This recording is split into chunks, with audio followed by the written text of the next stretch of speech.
Jumpa lagi di Aktif TV. Ya, sudah beberapa kali kami menampilkan smartphone yang satu ini. Ya, ini adalah Samsung Galaxy A32.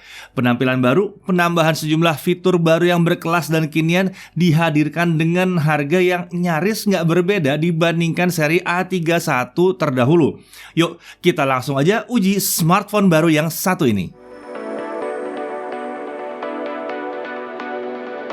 Ya, Samsung Galaxy A32 ini adalah smartphone Galaxy A series yang tipe serius buat kami ya, yang paling terjangkau dengan fitur lengkap, bahkan beberapa menyerupai yang ditawarkan oleh perangkat kelas atas bahkan premiumnya Samsung ya.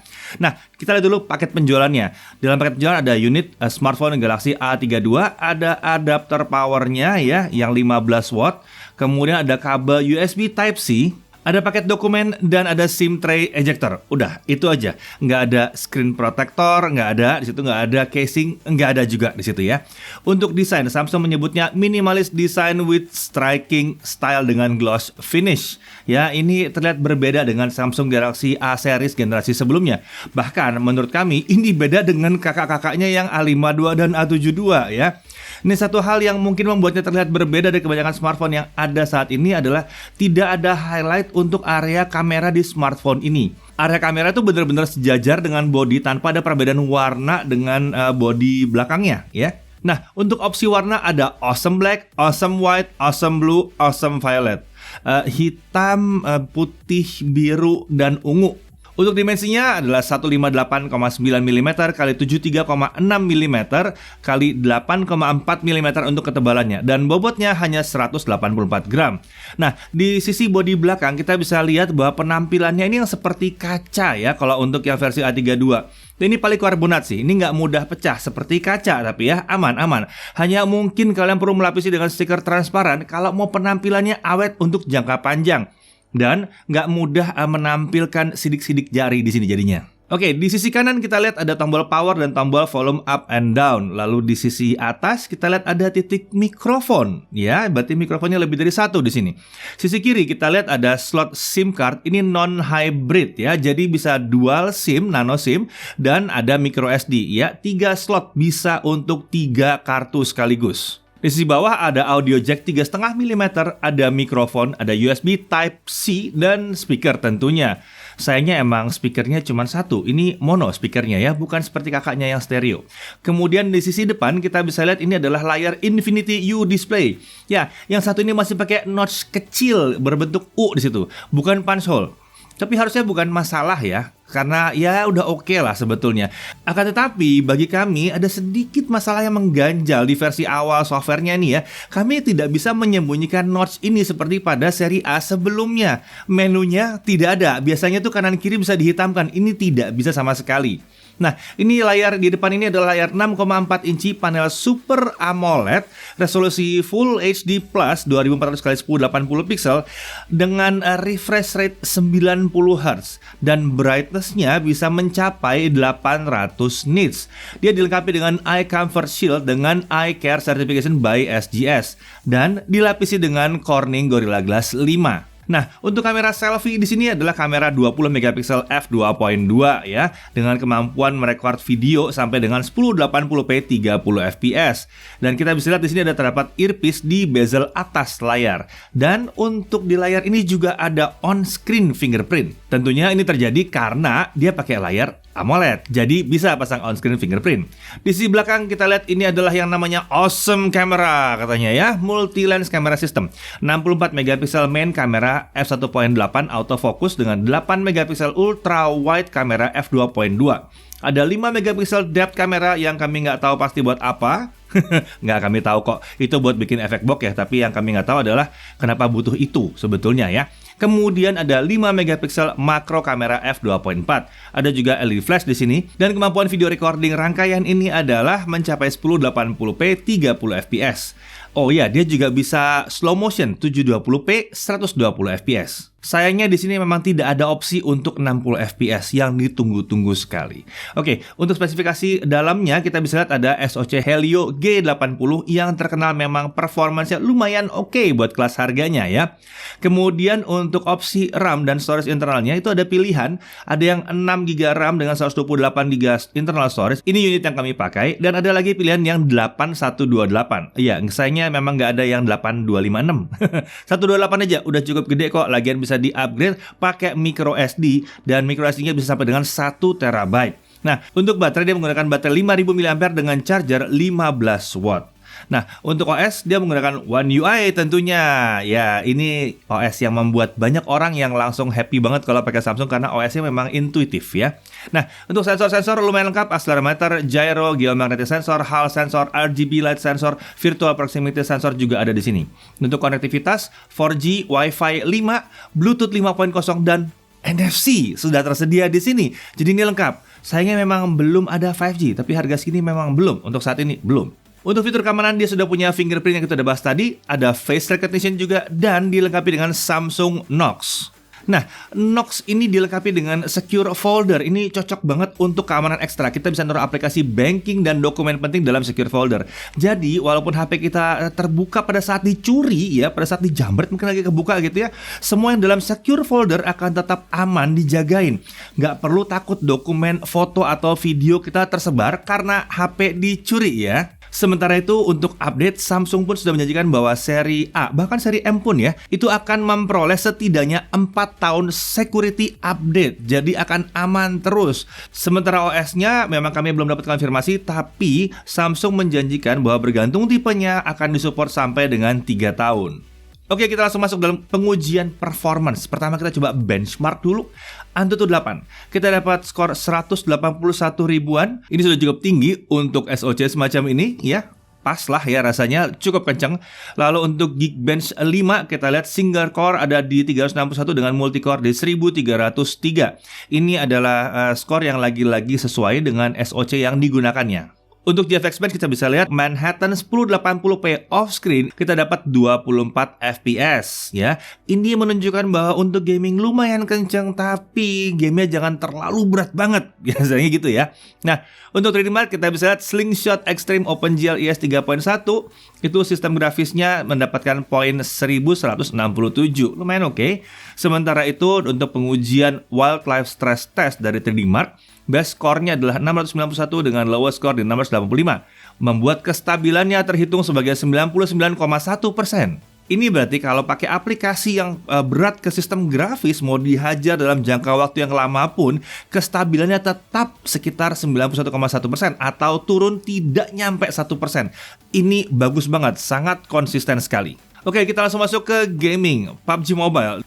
Sayangnya ini tidak bisa di-unlock, tapi kita bisa pakai mode ultranya, jadi kita bisa dapat kurang lebih 40 fps. Ini udah oke sih untuk casual playing ya, ini oke untuk casual playing. Kemudian untuk Mobile Legends kita bisa dapat settingan High, HD, HFR on, Shadow off. Itu sekitar 45 sampai 55 fps. Hasil yang cukup oke ya di sini. Kemudian kita masuk ke game yang berat, Genshin Impact. Settingannya adalah lowest, kita set di 60 fps dan kita dapat 15 sampai 25 fps dan kadang-kadang bisa drop ke 10 fps. Ini emang bukan hasil yang luar biasa, tapi sebetulnya kita masih tetap bisa main si Genshin Impact. Saran saya adalah jangan setting ke 60, jadi biar FPS-nya tidak terlalu berusaha untuk lompat-lompat sendiri. Tetap di 30 aja, lalu mainkan. Lumayan sih, memang kalau lagi battle dia akan drop-drop dikit. Nah, kemudian untuk Minecraft, render and distance-nya kita pasang di 8 chunk dan kita masih bisa dapat 45 sampai 58 fps. Lagi-lagi ini adalah hasil yang menyenangkan sekali. Jangan suruh kami ledakan 1000 dinamit karena tidak tiap hari kalian lagi main Minecraft kalian ledakin dinamit, ya kan? Oke, lanjut. Temple Run 2 kita setting default dan kita dapat 90 fps. Wow, sesuai dengan layarnya 90 fps. Game-game seperti Temple Run 2 ini emang menyenangkan sekali kalau bisa running di 90 fps pada layar 90 fps karena beda sensasinya ya kalau sudah 90. Beda sama yang 60 biasa. Nah, untuk pengujian kamera tentunya kita uji di luar ruangan, jangan dalam. Ya, kita sekarang udah di luar dan ini adalah kamera selfie-nya dari Samsung Galaxy A32. Ya, saya memang nggak pakai mic tambahan. Ini adalah mic-nya dia sendiri dan saya juga nggak ngomong kencang-kencang, ngomong biasa aja. Ini pegang pakai satu tangan, tidak pakai gimbal atau tripod bahkan ya. Mari kita coba kalau jalan seperti apa. Coba ya, saya jalan ya. Nah, kurang lebih seperti ini kalau saya jalan. Stabilizer terasa? Ya nggak ada stabilizer memang di sini. Ya, mohon maaf kalau suara-suara dari luar. Kemudian kita coba lihat kalau backlight gimana. Iya, seperti biasa backlight seperti ini. Kemudian balik lagi. Mau coba sekali lagi? Coba sekali lagi. Ya, kalau backlight tuh kalau terang banget kayak gini tuh langit di atas. Oke. Ya, kalau vlognya gimana? Ya lumayan oke sih kayak begini ya.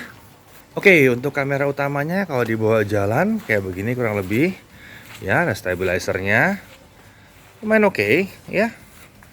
Jangan terlalu optimis aja, jangan terlalu banyak digoyang-goyangin aja. Dan gambar juga dalam kondisi sore ini kebetulan. Sorry, bukan kondisi paling baik, tapi ya kita bisa lihat warna udah cukup keluar ya. Nah, kalau pakai kamera ultra wide semua jadi lebih lebar memang. Stabilizer juga ada, tidak ada autofocus di sini. Jadi jangan terlalu dekat aja kalau mencoba untuk fokus benda-benda itu ya. Jangan terlalu berusaha didekat-deketin banget, tapi segini masih lumayan oke. Masih lumayan jelas ya, tapi kalau deketin banget ya nggak bisa ya, pasti buram ya. Namanya juga nggak ada autofocus, tapi warna sih lumayan ya, lumayan keren ya warnanya. Mohon maaf kalau agak kebiruan karena memang langitnya sedang mendung saat ini. Nah, respon autofocus saat dalam video memang tidak yang luar biasa hebat seperti seri-seri atas. Tapi setidaknya lumayan ya lumayan. Nah, kalau misalnya ternyata dia agak buram ya tinggal dipencet aja di daerah yang mau difokus biar lebih pasti gitu ya fokusnya. Tapi secara umum sih sudah lumayan. Nah, kalau kayak gini kadang-kadang suka lepas, nah difokusin lagi aja. Bisa kok dipencet pakai tangan di daerah mana yang mau difokuskan. Bahkan bisa dikunci juga di tempat yang mau difokuskan ya. Ya, secara umum memang dalam kondisi yang cerah atau terang di luar ruangan emang hasilnya keren banget ya memang. Cuman memang disesalkan tidak ada pilihan 60 fps untuk rekaman video biasa. Ya memang nggak selalu orang pakai, tapi kalau ada yang mau rekam dulu baru upload ke Instagram itu lucu kalau pakai 60 fps. Sayangnya emang di sini nggak ada. Tapi di kelas harga segini rasanya cukup wajar dan memang jarang ada juga yang minta 60 fps di kelas harga seperti ini. Overall bagaimana suaranya, bagaimana dengan gambarnya kalian bisa tentukan sendiri ya. Kalau kurang putar lagi ulang di bagian pengujian videonya. Untuk foto hasilnya juga oke banget, detail-detailnya oke banget kalau kondisinya terang memang. Yang disayangkan untuk foto adalah mode Pro-nya yang masih mode Pro-nya seri A yang terdahulu. Beda dengan A52 dan A72 yang mode Pro-nya lengkap sekali. Di sini mode Pro-nya emang belum bisa nyetel shutter speed. Ya semoga aja nanti kedepannya diturunin dari A52 A72, siapa tahu. Tapi kalau tahu nggak bisa, kalian bisa tetap install open camera dan jalankan open camera untuk setting manualnya. Bisa kok.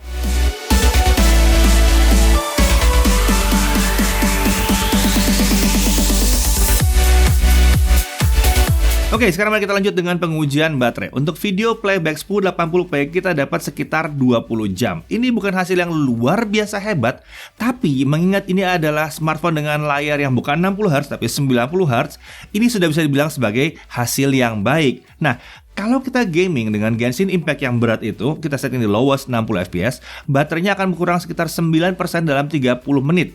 Di sini terasa bahwa si baterai besar 5000 mAh ini membuat kita memang bisa main game ini lebih lama. Sementara itu untuk chargingnya dia hanya butuh waktu 2 jam 17 menit. Ya, hanya karena ini memang charger hanya 15 watt.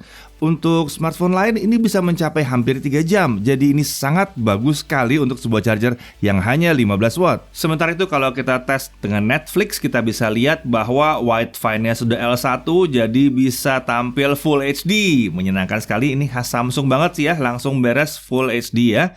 Dan untuk touch delay menggunakan aplikasi Real Drum, pada saat dimainkan kami tidak merasakan ada delay yang berarti. Jadi memang nyaman sih touchnya. Nah untuk harga versi 6GB RAM dengan 128GB internal storage ada di kisaran 3.599.000, sementara yang 8128 di kisaran 3.799.000. Ini adalah harga resmi. Yang menarik adalah untuk Samsung biasanya harga pasaran bisa lebih murah dibandingkan harga resmi. Nah, apa sih sebenarnya yang meningkat dibandingkan pendahulunya atau Galaxy A31? Begini kurang lebih perbandingannya. Pertama adalah SoC yang lebih modern dengan performa yang seharusnya lebih baik dari pendahulunya, ya. Lalu layar Super AMOLED 90Hz versus 60Hz di Galaxy A31 series. Kemudian sensor utama di kamera utama atau kamera belakang itu 64 megapiksel f1.8. Dulu itu pakai 48 megapiksel f2.0. Lalu desainnya yang fresh dan elegan yang bahkan membuat banyak orang ada yang lebih suka A32 ketimbang A52 dan A72. Oke, kita masuk ke hal-hal yang perlu diperhatikan. Pertama, performanya memang tidak bisa dikatakan tinggi untuk kelas harganya, tapi sudah secara umum memadai, ya. Mungkin ini akan lebih cocok untuk yang mencari smartphone, tapi bukan untuk yang main game serius-serius amat. Tidak adanya screen protector, case, dan hands-free ini akan membuat penggunanya setidaknya akan mencari screen protector dan case, ya.